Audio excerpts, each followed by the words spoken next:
I promised I'd talk through some of my sketches, but first of all I thought I'd show you why I make these sketches.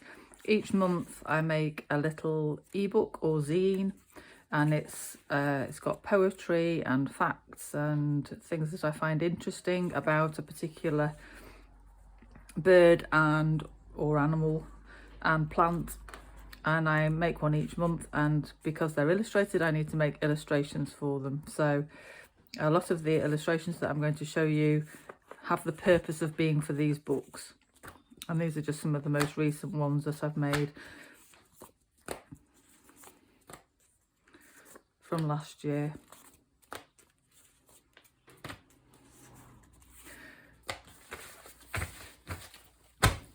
So these ones are garden birds. This little stack are about garden birds. I've been making these books for about 3 years now. So I've got quite a stack of them, and consequently quite a lot of illustrations that I've used to illustrate the poetry and the facts, etc., that I've found out about them. So I'll just flick through them and tell you a little bit about how I've made them. This one was in acrylic actually, which is, I couldn't find my watercolours, so I used acrylic, and it has I don't work with it as loosely as I do with watercolour. So it's a slightly, I feel it's a little bit more stilted than some of the other ones that you might as I go through. This one's also acrylic. Again, I've got some looser marks in the background here, but I'm not just using acrylic, I'm also working over the top in some pencils called Pitt oil-based pencils, which have a nice dark line, which isn't shiny, which I don't like about graphite, but I like these Pitt oil-based pencils because they're not shiny.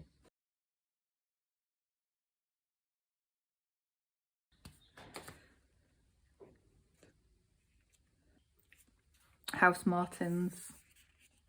Sometimes I find it quite difficult to find the poetry for when I'm doing the research, and I love the research, and I find all these really all the poetry I use is public domain poetry, so it's been in existence for 70 years after the death of the author, so some of it's really ancient poetry. Some birds like robins, there's lots of poetry about. House martins there's very little about. I did one on the tit family. Blackbirds there's quite a lot about. These ones are just in watercolour.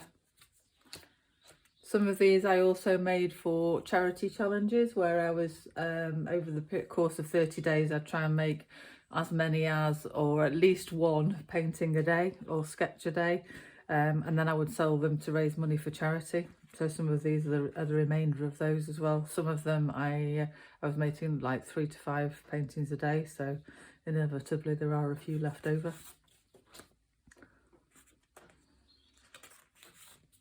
Quite a lot of poetry about goldfinches actually, because probably mostly because they were kept as caged birds in the Victorian era and before. Things like magpies and crows, there's always a lot of poetry. Not necessarily old poetry, there's lots of modern poetry written about some birds. Wood pigeon. I got quite interested in pigeons for a while, and particularly carrier pigeons, or as I called them, wall pigeons. Most of these pigeons have really interesting stories about them. They were instrumental in saving the lives of a lot of soldiers in the First and Second World Wars. And often they were given medals, which I found rather strange, because I'm not sure what the pigeon would have thought of a medal really.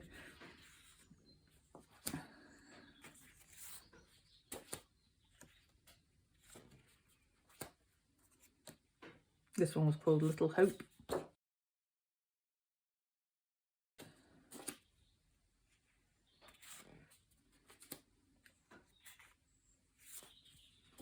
This one's called Cher Ami, which is one of the most famous carrier pigeons from the wars. Back to garden birds. Oh.